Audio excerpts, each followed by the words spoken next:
Welcome to the PhD defense of Hao Liu.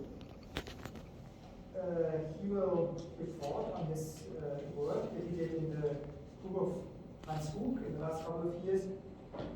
And the title of the dissertation is Atomic Scale Dissipation in Non-Contact Atomic Force Microscopy. I would like to particularly welcome the committee.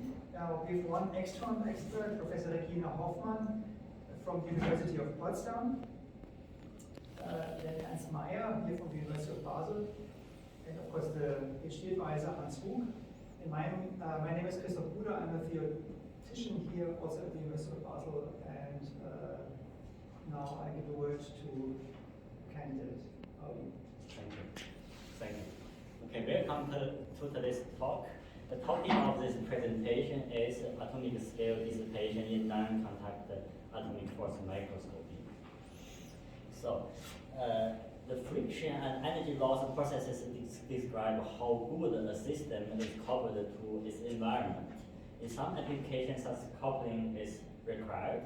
For example, for designing a more efficient MRI contrast agent, better coupling allows the energy stored in the system to be dumped into its environment in a faster way, through higher contrast. In other applications, decoupling is required. For example, to realize a metastable state in a 3-level laser system. The macroscopy, such coupling is described by energy flow between two energy reservoirs. If the temperature of a small reservoir R1 is higher than the environment, the energy will flow from R1 into the environment. And from the microscopic perspective, from the microscopic perspective, this coupling is done via either atomic fluctuators or via stick-slip motion between the two atoms, for example, shown here. During my PhD, we use atomic force, the non-contact atomic force microscope to measure this energy dissipation. And the challenge here is actually so there are two challenges here. So one is how to achieve better resolution, and the second one is how to achieve higher sensitivity. And therefore, I would like to start with my first part of my presentation, talk about how in our experiment the high resolution as well as the high sensitivity was achieved. And then furthermore, I would like to talk about the energy dissipation measurement. In the second part, about the energy dissipation measurement from fluctuation forces, and in the third part, the energy dissipation measurement from arising from stick-slip motion. In the fourth chapter, I will talk about AFM manipulation experiments. This is actually not really furthermore belonging into energy dissipation measurement, but it's still very interesting. So, and finally, I will do a small summary about the whole my whole PhD work.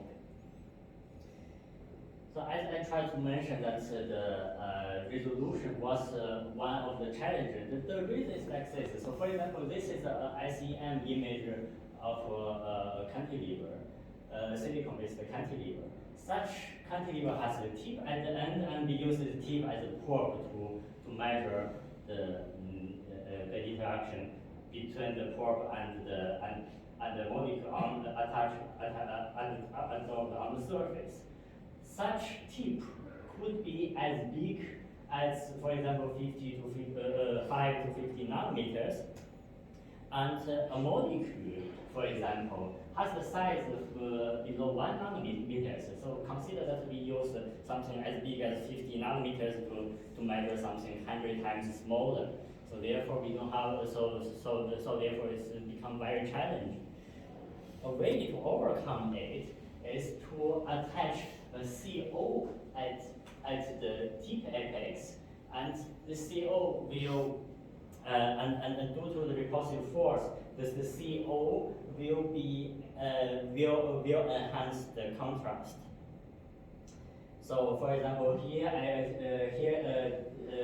show the work from the IBM, and they show that if we use a metallic tip to measure such molecule, such like a pentacene, but we if the tip is metallic, is not functionalized, what we get is a black contrast, which means it's attractive force. So we could only measure the attractive force arise from the molecule. But if one could functionalize the tip with the CCO, then we can see more detailed structure in the pentacene. But this CO functionalization does not come from so that is not cheap to achieve it. In order to do that, one need to lower the temperature to liquid helium temperature, as well as using the ultra high vacuum in order to stop the diffusion process of the CO. So we want to use the CO functionalize the tip to measure the molecule, and therefore we have a higher contrast. And another question is how we achieve higher sensitivity. The higher sensitivity, so AFM is a force gradient Zensor, which means the sensitivity is given by the following equations. So the sum of the noise rise from different sources, and in our experiment, two of the most important sources, they are one the thermal noise, and another one is the defect noise. And here we see that the minimum measurable force gradient is proportional. For example, in the thermal noise case, is proportional to Kn, which is the force constant, Fn, which is the central frequency, as well as Q1, which is the quality factor for the nth mode. Here is also a B, which is standing for the bandwidth. It's also multiplied into the equation. So if we have a rectangular cantilever, we can calculate the K and the force constant, as well as the central frequency, from the thickness and the length. By doing so, we can find out that the thermal noise, both the thermal noise and as well as the defect noise, they are both proportional to the thickness. So if the thickness, so in order to have a smaller thermal noise, in order to reduce the thermal noise, we need to reduce the thickness T, as well as we need to make the cantilever long as long as possible, which is the L. So that's why the force sensor which we used in the thesis is this type of silicon-based cantilever, because it can be made in very, very thin form. So for example, the one which we used has the thickness of 4 micrometers, as well as, and then the length is 125 micrometers. So here I gave a list of for the force as well as for the second flexion mode, the force constant, the central frequency, as well as the quality factor which we measured. In this experiment, in the thesis, we are not only interested in the minimum measurable force gradient, but also interested in what's the lowest energy dissipation that we could measure. So So therefore, we also therefore the term of minimum measurable damping coefficient is also relevant. And here, at least, this equation, this is given by the force gradient divided by the frequency, by the central frequency. And if we just say that if the force gradient reduces, if we have a thick and long cantilever, and therefore this term also reduces. The other advantages of using cantilever-based AFM, I have also listed here. So for example, we can measure the frequency shift from the first, the second, as well as the third, or the rest of the modes. And on the other hand, we can also measure the torsional modes. So by oscillating the cantilever not only in vertical direction but also in the lateral direction. Besides that, we can also record the drive amplitude, which is the signal of the dissipation. We can also measure the tunnel current or apply AC bias on the sample in order to induce the force sideband, which is correlated to the KPI-FM, to the current potential, as well as using the second sideband, which can be used for example, for the distance control. Other functionalities is that the cantilever-based AFM has a wide range of there are different shape and size of cantilever of silicon cantilevers, and therefore we have a wide range of choice for different mechanical properties. And we can also coat the tip with different material, for example, for magnetic coating or conductive coating. So here I would like to summarize what I just mentioned so far. So in my thesis, before my thesis, there was the idea that we build a low temperature UHV cantilever-based AFM, and this low temperature UHV cantilever-based AFM was used for the thesis in order to measure the energy dissipation. So the low temperature part is good for stop. The low temperature part of this AFM was good for stop the diffusion process, which enabled the CO functionalization.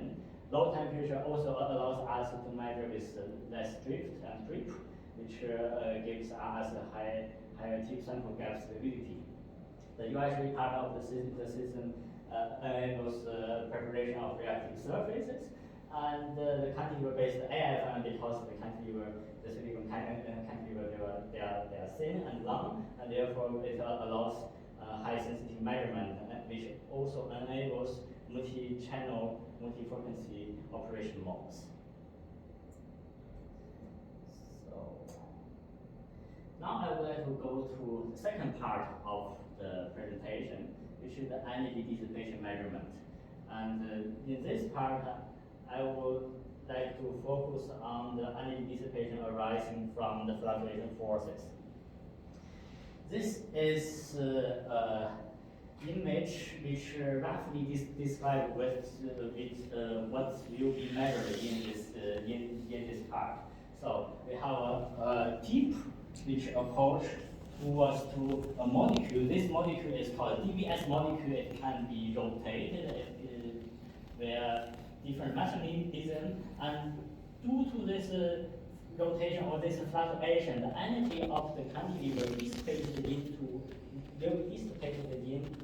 the environment, into the surface.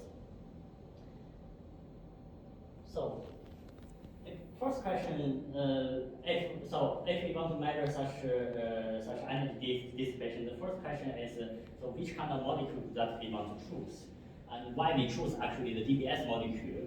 And the reason is actually, if we just randomly choose another atomic another atom, which absorbed on the surface. The fluctuation frequency are normally in optical frequency, which means in terahertz region. Here I use the blue peak to show where terahertz is, and our central frequency of our cantilever, the first model of our cantilever, is in the order of 10 to the plus 5 hertz, and they are very far away from each other. If we want to use this cantilever to measure something with the frequency very higher, the sensitivity is very low. Therefore, we want to bring these two peaks together. One way to bring those two peaks together is to use a higher mode of the cantilever. Therefore, we are not using in this series. I'm not using the first flash mode. I'm using the second flash mode. It has a higher force constant, which also allows stable measurement for a small tip sample gap distance, and it has a frequency at 1.8 megahertz. Another one is that we choose a DBS, which is a well-studied molecule, and we know that the fluctuation frequency of this DBS could be in the order of 0.1 megahertz. So I tried to mention that this molecule is quite well studied. For example, our former PhD student was trying to measure this molecule at different temperature. At low temperature, for example, at 5.4 K, the molecule shows a linear shape, which means it's stuck in one state. By higher the temperature to 14 to almost 15 K, we can see that the molecule become a threefold shape, which means it's in three different positions, in three different states. Such fluctuation can also be done by using inelastic tunneling. So if we keep the temperature at 7 K and the molecule is a linear shape again, and we eject at this white point 3.8, so we eject a voltage path here. Then if one do the overview scan again, then they will see that the molecule rotates into another state. Another way is by approaching the tip closer to the molecule. Here is for example that the temperature of this measurement is done at 5.4 K, and it was using the SDM mode. And what is done is that first our former colleague Jeffrey measured the molecule, and so please disregard the gray part, because here is for this measurement, because for the 10 picoamps and 5.4 K, there's really no hopping rate, which means it stays at one state. And by higher the tunneling current set point, which means that the measurement is from 10 picoamps, which is further away, goes 30 picoamps, which is further close. And then we can see that the hopping rate of this molecule higher to 20 hertz. And by going even more close, by going to 50 picoamps, then we can see that the hopping rate rises to about 100 hertz. So in my experiment, I'm focused on the third part, which means I try to bring the tip close to the molecule and try to induce this hopping. But before this, I was trying to measure. So I was trying to measure that what is the hopping rate, because the measurement formerly done was a little lack of more deep analysis. That's why what I did is I first choose a reference point somewhere on the surface, so at the lower left corner on the metallic surface, and try to choose here this reference point defined by 5 picoamps and 300 millivolts, and then once I keep my tip here, I stop the feedback and I go to the right dot here, which is on one of the lobe of the DBS molecule, and then stay there and for 5 minutes and collect the SDM signal. In the SDM signal, what we can see is a lot of these kind of spikes. We also can see the noisy period as well as the quiet period. And the question is where this noisy as well as this quiet period comes from. Why the hopping rate is not just simply spike all over the 5 minutes. That's why I did a formal data analysis about this. So first, what I have done is I try to zoom in this in the top area, in the marked area, and then I found out that there are 4 levels during during the quiet as well as the noisy period. So there are 4 levels. So one might ask if the DBS can only stay on the surface for 3 different states, why there's 4 states? Why there's 4 different states here? And our interpretation is that the 2 lowest SDM states, the 2 lowest current states, they are because the tip is here, the tip is at the right the tip is at the right point here, and therefore the 2 lowest states they are where the DBS rotated into the 2 states which is further away to the tip. And this 3rd and this 4th state, and they are both from the state under the tip. And furthermore, because this DBS has a flexible arm, that's why if the molecule is under the tip, then it can be hooked towards to the tip as well as laid back on the surface, and this happens, and that's why we can record this current spikes. So with that, I further analyzed. For example, we have the reference point at 0. So we have the reference point at 0, and if we bring the tip 20 picometers higher and measure those events, then we can calculate a so-called time fraction of the noise period, which is the whole time, and what's the fraction of this noisy period during the whole time. And this is roughly about 3 or 4% if we consider the whole 5 minutes measurement. And if we bring the tip much more 20 picometers, just 20 picometers closer, what we find out is that the noisy period is almost more than half, it's 60%. If we just bring much more closer, this will become 100%.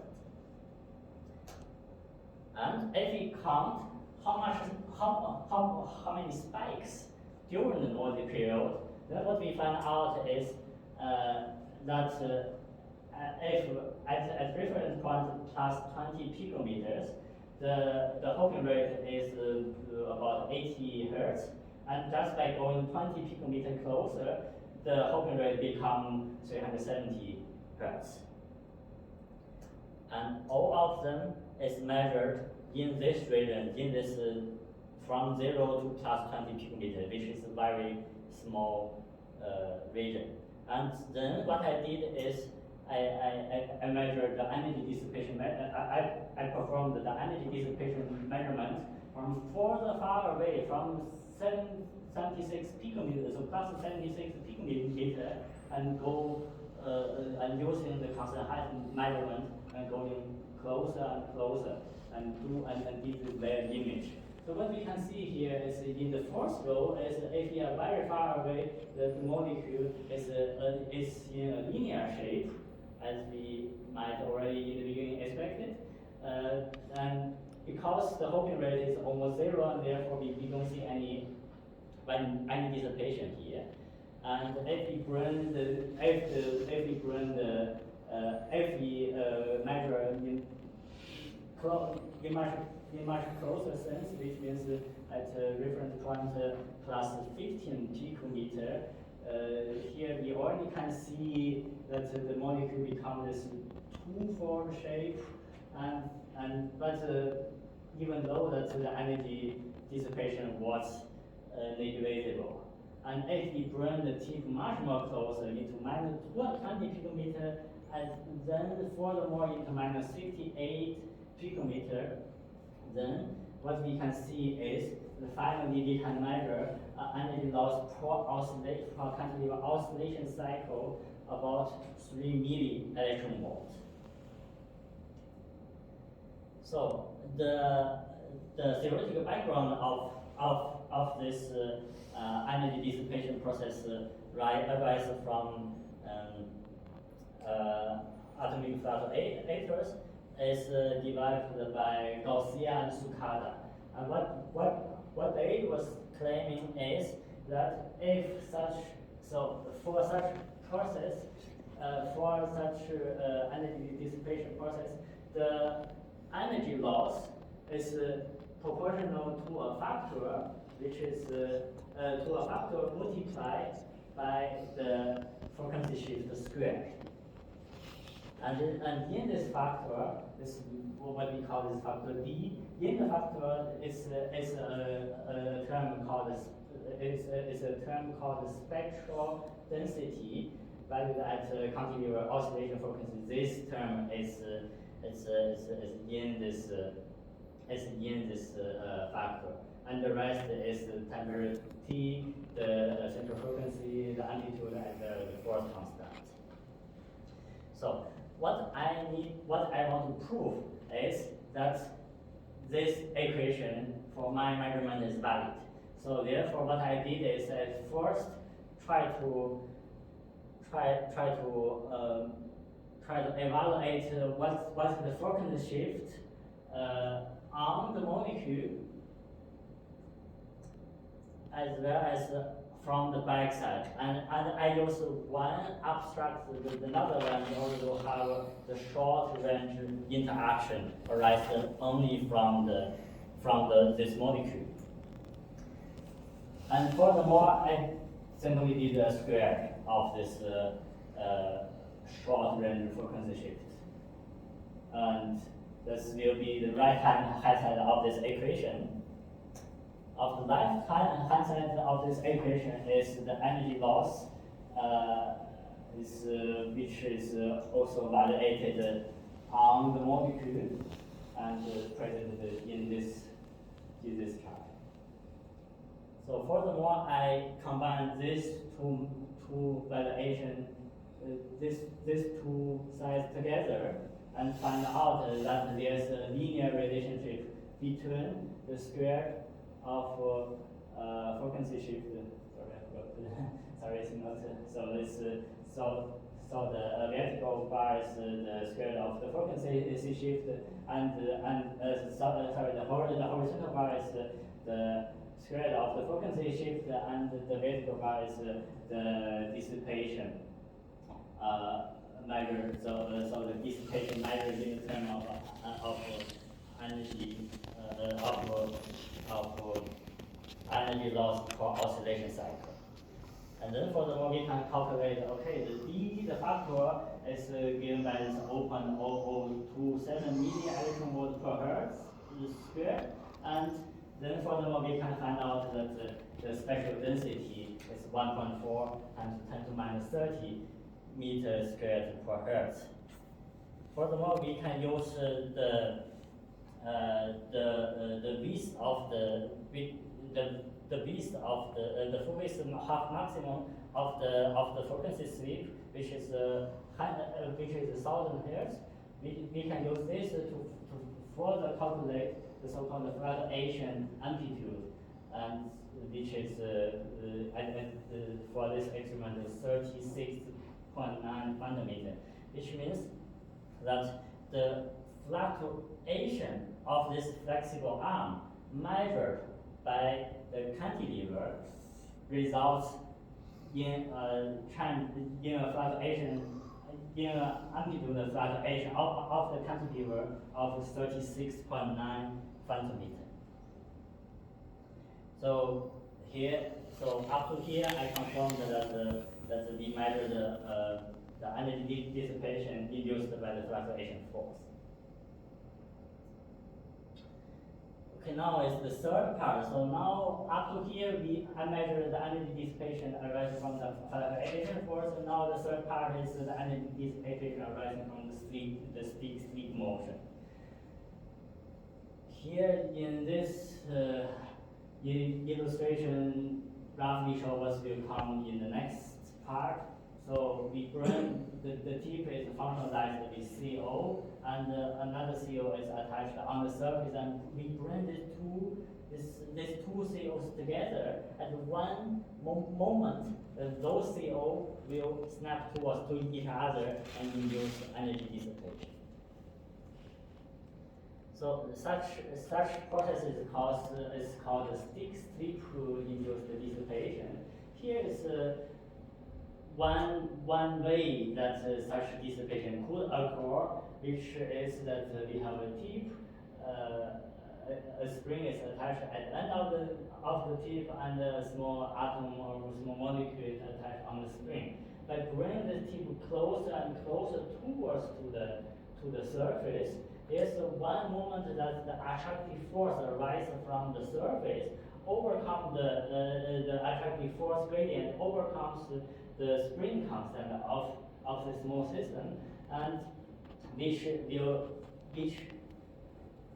will result in a snap-in event. And by bringing this tip further away, this spring comes back into its original state, which is the snap out.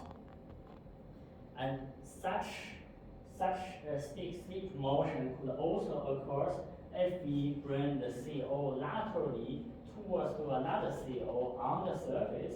At one moment that the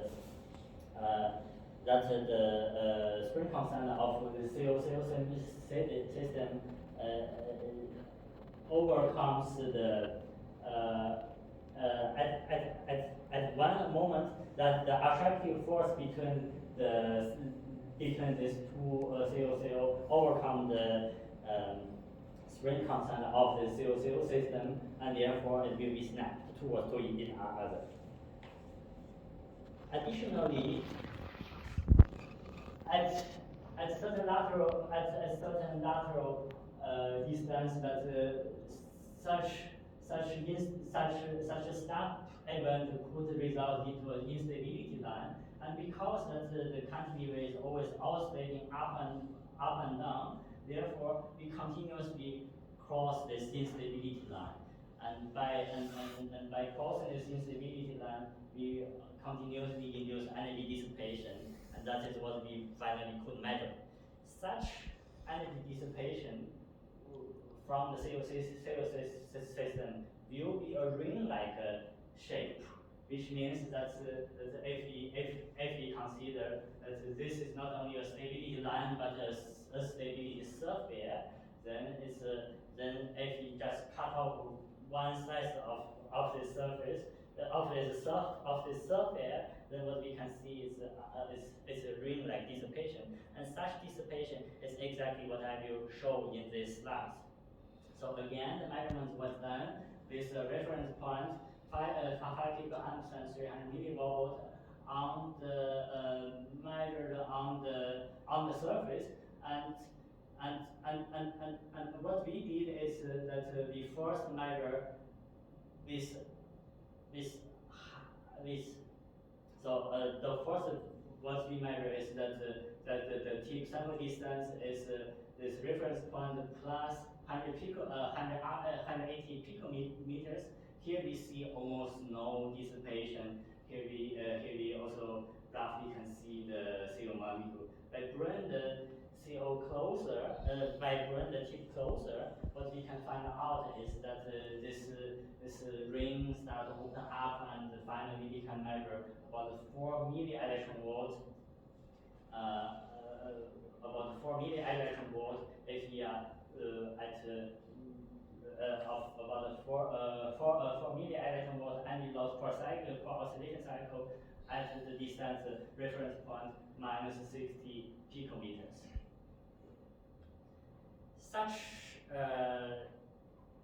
one thing maybe I didn't make it very clear is this experiment is measured on the sodium chloride on the gold surface. It's not directly on the metallic surface, but on the sodium chloride surface. Such CO measurement has been already performed on the metallic surface multiple times with from other groups. But why we are the first one who announced that we can see this ring-like dissipation? I think it's due to the fact that because the measurement was performed on the sodium chloride. So first, here is the reference point, and those measurements, if we look at the current in more carefully way, then we can see that the current here are from 2 picoamps to 4 picoamps, and which is quite far tip sample distance. And if you just by approaching the tip toward the surface a little bit more closer, then we already induce a manipulation of that CO. So we already move that CO. On the other hand, we also measured such CO measurement on the metallic surface. In this case, it's gold 101. And what we see here is that even we go to 2 nanoamps, which is quite high timing current. Here we see almost no. So here we see no ring-like dissipation, but we can only see a small feature here arise from the poly portion, from the poly portion. And from the literature we can find out that such a CO spring, such CO system has a spring constant about 4.12 Newton per meter. And from our own measurement, we know that by moving this molecule, it needs 0.006 Newton per meter in order to move it, which means the maximum lateral attraction is below this number, is below 0.063 Newton per meter, which means that the spring constant, if the CO is attached on the metallic surface, the spring constant of such system is always higher than the lateral attractive force between the CO and between the CO system. So, and that's why on the metallic surface nobody will measure such ring-like dissipation. But because on the sodium chloride, the bonding energy between the CO and the sodium chloride surface is much weaker, and therefore we think that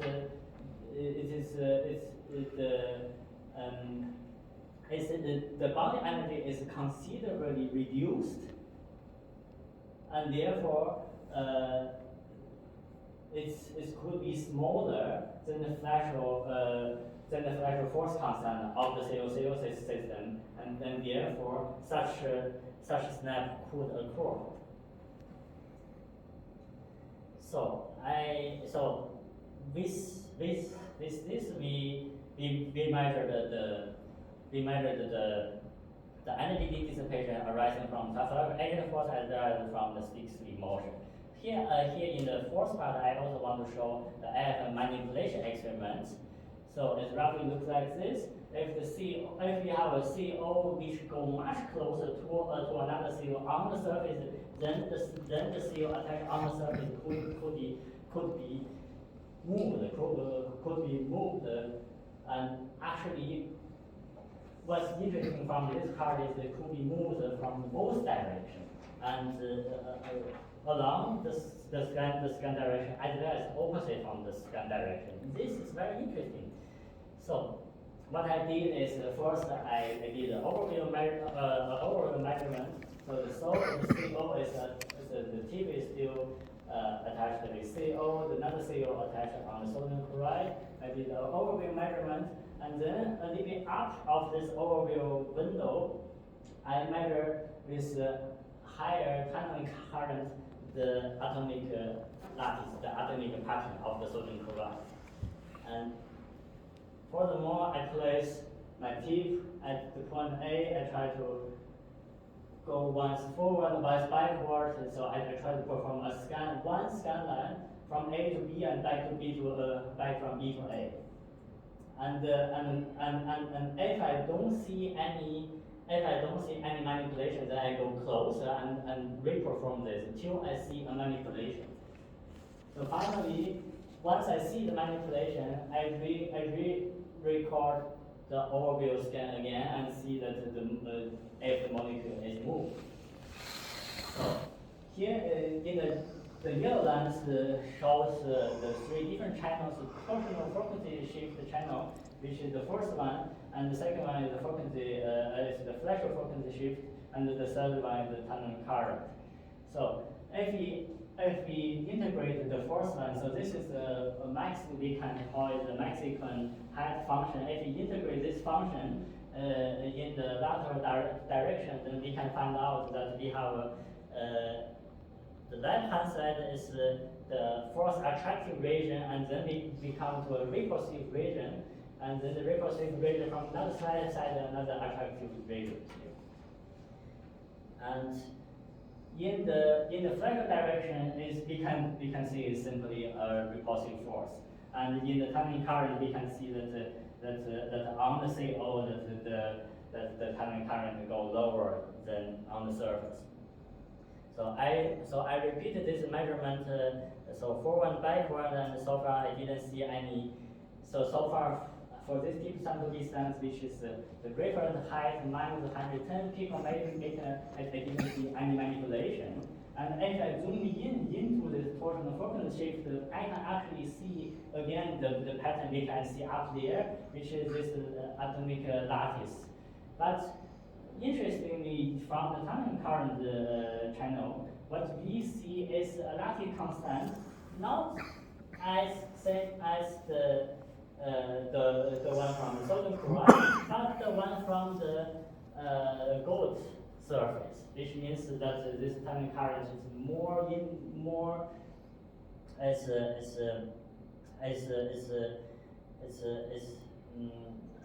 more sensitive to the gold surface. So furthermore, I repeat this measurement again, going 10 millimeters closer, and here I can see that at this line, the right arrow was shown that we see that we lost the molecule, and in the backwards we lost the molecule, and we refound the molecule and lost the molecule again. Here in these two blue lines. So the interpretation that what happened was that in the forward direction, once we come forward to this point that we lose the molecule, that the molecule was moved the opposite direction of the scan direction, and by coming back, that we refound the molecule and then further move this molecule along the direction, and further move opposite from the direction. So what we find out is that